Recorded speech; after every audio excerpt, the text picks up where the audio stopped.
이 짧은 전투는 장화 끝으로 몰린 한니발이 여전히 날카로운 이빨을 숨기고 있음을 증명해 보였어. 피투성이 언덕은 로마의 방심이 어떤 결과를 낳았는지 처절하게 보여주는 무대였어.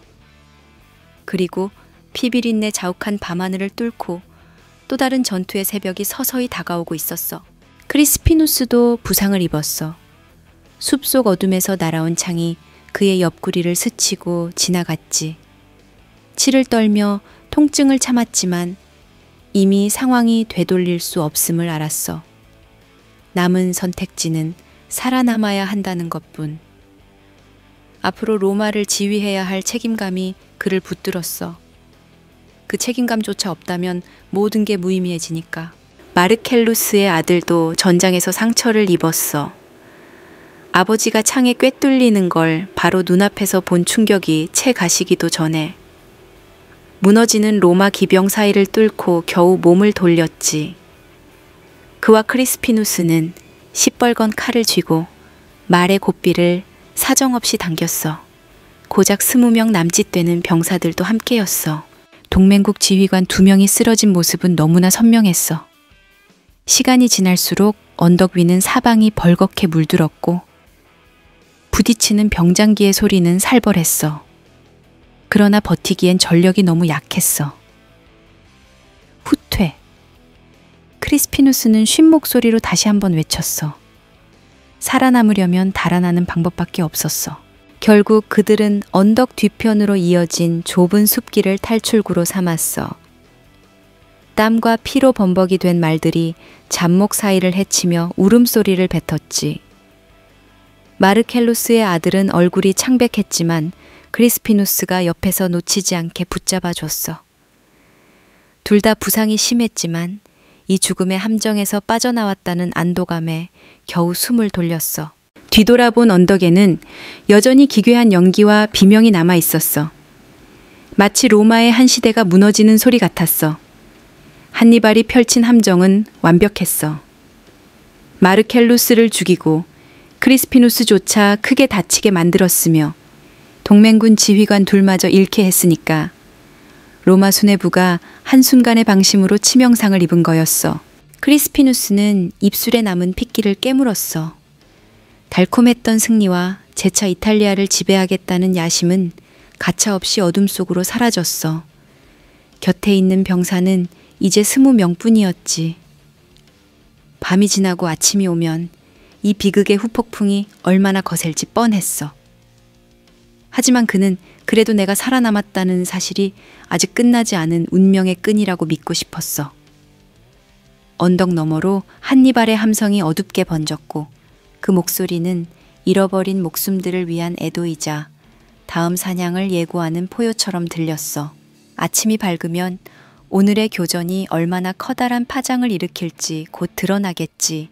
지금으로선 망가진 몸을 끌고 허무하게 죽지 않으려 달릴 수밖에 없었어. 크리스피누스는 몸이 부서질 듯 호흡을 몰아쉬고 마르켈루스의 아들과 병사들을 돌아봤어. 이 죽음을 헛되게 만들 수는 없다. 로마를 위해 전쟁을 계속하려면 반드시 살아남아야 한다. 그렇게 마음먹었어. 언덕을 등지고 슬픔과 피비린내가 뒤섞인 먼지를 뚫으며 그들은 말의 옆구리를 세차게 찔렀어.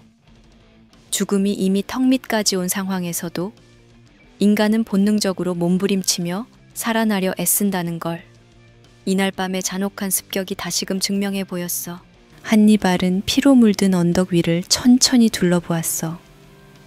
거긴 이미 무수히 많은 시신과 부서진 무장, 말 사체로 뒤덮여 있었지. 석양이 어둑하게 깔린 공기에도 답답한 피냄새가 짙게 배어 있었어. 그런데도 한니발은 딱 한 구의 시신만을 오랫동안 바라보고 서 있었어. 붉은 망토를 두른 채 시신은 곧게 누워 있었어. 지방도 군살도 없는 길쭉한 팔다리, 검소하지만 결점 없는 갑옷이 눈에 띄었어. 한니발은 시신의 손가락에서 뺀 금반지를 살펴보며 거기에 새겨진 옆 얼굴을 물끄러미 바라봤어. 바로 마르쿠스 클라우디우스 마르켈루스라 불리던 로마의 명장, 이탈리아의 칼이라고도 불릴 만큼 집요하게 자신을 쫓아온 적수의 흔적이었지. 29의 카르타고 장수는 62인 로마 사령관을 보며 묘한 기분에 사로잡혔어. 이 노인은 정말 끈질겼지. 집정관만 5번이나 했고 나이도 적지 않은데. 한니발은 반지 위에 새겨진 얼굴을 좀 더 살피다가 붉은 망토에 둘러싸인 시신을 쳐다봤어. 화려한 문양이나 보석 따위 전혀 없는 군인다운 간결한 갑옷이었고 살 하나 허투루 붙지 않은 몸뚱이가 그의 엄격함을 말해주는 듯했어. 한니발은 잠시 시선을 거두더니 낮게 혼잣말을 뱉으며 장교들을 불렀어. 이 적장을 로마식으로 유해에 화장한다. 유골은 황금 상자에 담아 그의 아들에게 전해줘. 갑작스러운 한니발의 명령에 부하들은 놀란 기색이었지만 곧 고개를 숙이고 실행에 옮겼어. 전투 직후 살벌한 분위기 속에서도 그들은 장작을 모으고 굴레를 갖춘 뒤 마르켈루스의 시신을 불태워 유골을 모았어. 모두가 숨죽이는 사이 노병장의 그림자가 불길 속에서 일그러져 사라졌지. 그 뼈가 다 식은 뒤 황금 장식이 새겨진 작은 상자의 유골을 담는 데까지는 순조로웠어. 그런데 문제는 그 다음이었어. 운반하던 병사 몇몇이 황금 상자를 탐내고 다투다가 몸싸움을 벌였고 그 와중에 상자가 땅바닥에 떨어졌어. 상자의 뚜껑이 열리며 마르켈루스의 유골이 몽땅 쏟아졌지.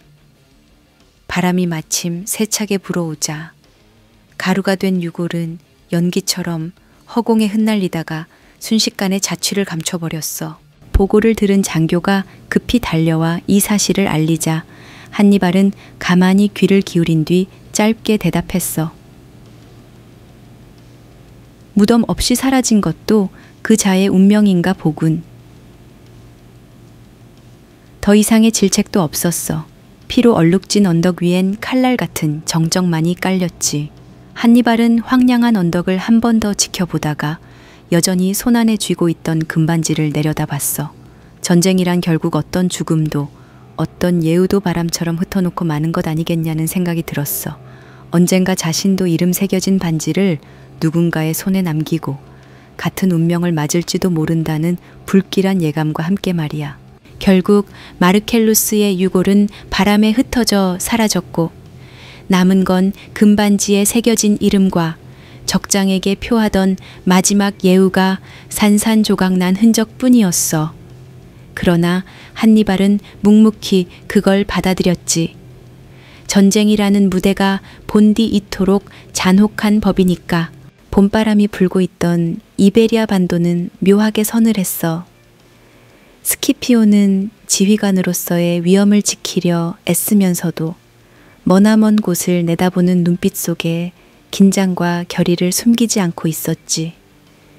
타라고나 항구에 내린 그는 군대를 육군과 해군으로 나누어 두 갈래로 출발시켰어. 먼저 육군은 소떼처럼 길게 늘어서 행군했어. 걸어서 가는 자도 말을 탄 병사도 있었지. 투박한 가죽신에 흙먼지가 눌어붙는 소리가 끊이지 않았고 갑옷 사이로 찬 공기가 스며들어 약간 쌀쌀했어. 모두가 피로에 젖어 있었지만 스키피오의 명령에 토를 다는 이는 없었어. 에브로강을 건널 때 물빛은 봄 햇살에 반짝였고 병사들이 길게 줄지어 강을 가로지르자 잔잔하던 물살이 거센 물보라가 되어 부서졌어. 몇몇 병사는 길 하나, 노끈 하나에 의지해 강을 건너며 긴장했지만 결국 큰 낙오 없이 에브로를 넘었지. 카르타헤나에 도착하니 도시엔 이미 로마의 깃발이 꽂혀 있었지만 바닷바람 속엔 여전히 카르타고 시절의 흔적이 배어 있었어. 스키피오는 이곳이 한니발이 뿌리를 다지던 요충지였다는 걸 떠올렸어. 이곳을 새로운 발판 삼아 카르타고의 결정적 타격을 주려면 언제 어디서라도 전황이 뒤집힐 수 있다는 긴장감을 놓을 수 없었지. 오랜만에 복귀한 라일리우스가 해군 지휘를 맡게 되었고 스키피오는 주저없이 임무를 내렸어. 이베리아 해안을 돌아 카디스 근처까지 가게, 마고의 군대를 묶어두고 육로로 못 합류하게 해. 라일리우스는 별말 없이 고개를 끄덕인 뒤 군선을 이끌고 항구를 빠져나갔어. 바닷바람이 거칠게 불었지만 그의 표정은 결연했지. 한편 스키피오는 직접 육군을 거느리고 내륙으로 들어섰어. 아직 더위가 본격적으로 시작되진 않았지만 낮과 밤의 온도차가 커서 병사들은 끊임없이 몸을 추슬러야 했어. 먼지를 잔뜩 날리며 행군하는 동안 누군가는 로마로부터 너무 멀리 떨어진 이 땅에서 끝이 보이지 않는 전쟁을 벌이는 게 과연 옳은가 고민했고, 또 누군가는 곧 벌어질 전투에 대한 공포를 애써 다스리고 있었어. 스키피오는 병사들의 사기가 떨어지지 않게 눈을 맞추고 장교들에게 잠깐씩 휴식을 주면서도 늘 매복이나 기습에 대비하라고 했어. 혹시 어디선가 하스드루발이 출현할지 모른다는 생각이 머릿속을 떠나지 않았거든. 하지만 그보다 더 큰 건 스키피오의 결의였어. 하스드루발을 잡아야 한다. 그래야 카르타고의 뿌리를 끊을 수 있다. 낮게 뱉은 그의 말에서 병사들은 번뜩이는 결심을 읽었고 너나 없이 조용히 끄덕였어. 저녁이 되어 붉은 석양이 들이우자 로마군의 행렬이 평원을 가로지르는 그림자가 길게 늘어섰어. 말들이 숨을 몰아쉬며 땅거죽을 파고 바람에 망토가 펄럭였어. 스키피오는 말 위에서 저 멀리 지평선을 살폈어. 거기 어딘가에 하스드루발이 있을 거라고 확신했지. 한니발의 기세가 이탈리아에서 흔들리는 틈에 하스드루발이 이베리아에서 반전을 노리며 날뛸 거라 예상했어. 이 결전이 전쟁 전체의 흐름을 바꿀 중요한 열쇠가 될 거라 믿었지. 한니발의 막내 동생 마고를 묶어두고 하스드루발마저 격파한다면 카르타고의 숨통은 조여들겠지. 그래서 시간을 허비할 수 없었어. 스키피오는 병사들 사이를 오가며 입을 굳게 다문 채 의지를 내비쳤어. 병사들도 그의 담담한 표정에서 강렬한 의지를 느꼈지. 이미 전장의 참혹함은 모두 익히 알고 있었지만 이제 이베리아에서 또 다른 위대한 기대를 만들 차례였거든. 저녁 무렵 전령이 달려와 군막 설치를 끝냈습니다. 밤에는 조별로 주변을 수색하고 새벽에 다시 진군합니다. 보고했고 스키피오는 짧게만 답했어. 좋다. 경계를 게을리하지 마. 그리고 미소를 살짝 지었어. 조만간 또 전투가 벌어질 거야. 어쩌면 내일, 아니 오늘 밤이라도 피가 튀는 결전이 닥칠지 몰라. 그러니 이 잠깐의 정적은 곧 폭풍이 밀려오기 전에 고요일 뿐이었지. 버려진 길목과 황량한 야산을 지나 로마군은 서서히 내륙 깊숙이 전진했어. 전령의 말발굽 소리에 적막하던 평원이 잠깐씩 숨을 토해냈지. 스키피오의 가슴 한편에는 잔인할 만큼 격렬한 결심이 꿈틀거렸어. 그는 전쟁이란 것이 결국 이성마저 부수지만 그 한가운데서 의지를 놓지 않는 자만이 최후의 승리를 거머쥔다는 걸 알고 있었거든. 그리하여 기원전 208년 봄, 이베리아 땅을 밟은 로마군은 바람과 먼지를 일으키며 전장으로 파고들었어. 바다는 라일리우스를 품고 카디스 쪽으로 흘렀고 스키피오는 하스드루발을 찾아 결판을 낼 채비를 마쳤지. 이제 둘의 운명이 교차하는 그 순간만을 기다리는 거였어. 모든 것은 스키피오가 그려둔 전쟁 설계도 위에서 서서히 붉은 물감으로 채워질 준비를 하고 있었어. 하스드루발은 강변을 바라보며 입술을 꾹 깨물었어. 맞은편에서 들리는 함성과 북소리가 이미 심상치 않았거든. 바이쿨라의 비좁은 골목과 어둑하게 깔린 성벽 뒤편에 몸을 맡긴 채 그는 지형이 주는 안정감을 어느 정도 느끼고 있었어. 하지만 시간은 결코 그들 편이 아니었지. 스키피오가 배후가 절벽으로 막힌 골짜기에 쳐들어오려면 당연히 어려움을 겪을 거야. 가파른 지세 덕에 하스드루발의 군대가 마치 견고한 바위처럼 보였거든. 그렇지만 스키피오는 오래 시간을 끌지 않을 게 분명했어. 늑장을 부리다 마고가 합류해버리면 상황이 완전히 뒤집히고 말 테니까. 그는 불리한 지형을 감수하고서라도 위험한 공략을 시도하리라 마음먹은 듯 보였어. 하스드루발은 절벽 근처 보루에 서서 강 너머에서 움직이는 로마군의 그림자를 살폈어. 머릿속에는 남쪽 어딘가에 있을 마고와 이탈리아에서 악정오투를 벌이는 형 한니발의 얼굴이 스쳤어. 모두가 이 지루하고 처절한 전쟁에 지쳐 있었지만 지금은 어떤 일이라도 감수해야 할 시점이라는 생각이 들었지. 형제가 함께 있었더라면 이 지긋지긋한 전쟁을 조금은 더 수월하게 풀어갈 수 있었을까. 고개를 젓고 나서 하스드루발은 멀리 로마군이 깃발을 세운 진영을 노려봤어. 병사들은 새벽이 다가올수록 땀과 서리가 엉켜 몸이 더 무거워졌어. 지평선이 붉게 물들 때쯤이면 적과 자신의 숨결이 뒤엉키며 피비린내 나는 함성으로 바뀔 거라는 걸 모두가 예상했지. 스키피오가 이른 아침 기습을 택할지도 모른다는 불안이 하스드루발의 등에 식은땀을 흘리게 했어. 그 예감은 틀리지 않았어. 로마군은 새벽 안개에 몸을 숨긴 채 강을 건넜고 군기가 나부끼는 가운데 병사들은 질척이는 진흙탕을 밟으며 전진했어. 아직 날이 차에 밝지도 않았지만 아침 공기를 찢는 비명과 금소금이 금세 울려 퍼졌어.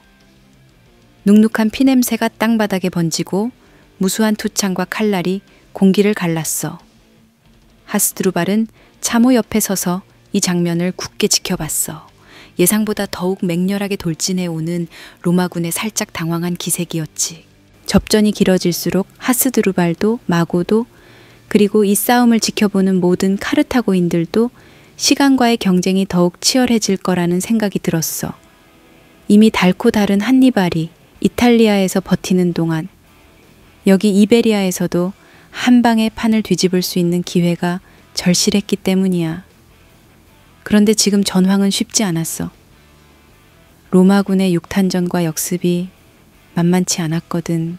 병사들의 육신이 부딪히면서 내는 뼈가 부러지는 소리, 처절한 포효, 땀과 피가 섞인 공기가 전장을 요동치게 했어. 하스드루발은 거리를 두고 지켜보면서도 막상 검을 빼들기 어려웠지. 산 기슭 너머에서 먼지 구름이 모락모락 피어오르는 것도 걸렸고 마고가 얼마나 빨리 도착할지 장담할 수도 없었어. 앞에서 피 튀기며 싸우는 스키피오의 모습이 보였어. 그는 로마군의 한가운데를 휘젓고 다니며 병사들을 독려했어. 자칫 대열이 흔들릴 때마다 호령을 내렸고 병사들은 그 젊은 장수를 기둥 삼아 흔들리지 않고 전진했지. 각종 비명과 충돌음, 피비린내가 인간성을 좀먹는 상황에서도 스키피오는 냉정함을 잃지 않았어. 하스드루발은 도리어 한번 크게 포효해서 병사들을 분발시키고 싶었지만 이미 패색이 엿보이는 징후들이 눈에 띄었어. 측면이 조금씩 돌아가고 돌파구가 로마 쪽으로 열리고 있는 게 느껴졌지. 조금 더 버티면 마고가 올 테지만 전장은 가혹하게도 시간을 기다려주지 않았어. 결국 그는 한 번 더 방역 신호를 내렸어. 뿔피리가 울리고 카르타고 군이 마지막 기세를 밀어붙였어. 강물은 벌써 붉게 물들어 있었고 곳곳에서 쓰러진 병사들의 울부짖음이 퍼져나왔어. 공포와 피, 절규가 뒤섞인 소용돌이는 모든 이의 이성을 잡아먹을 듯했지.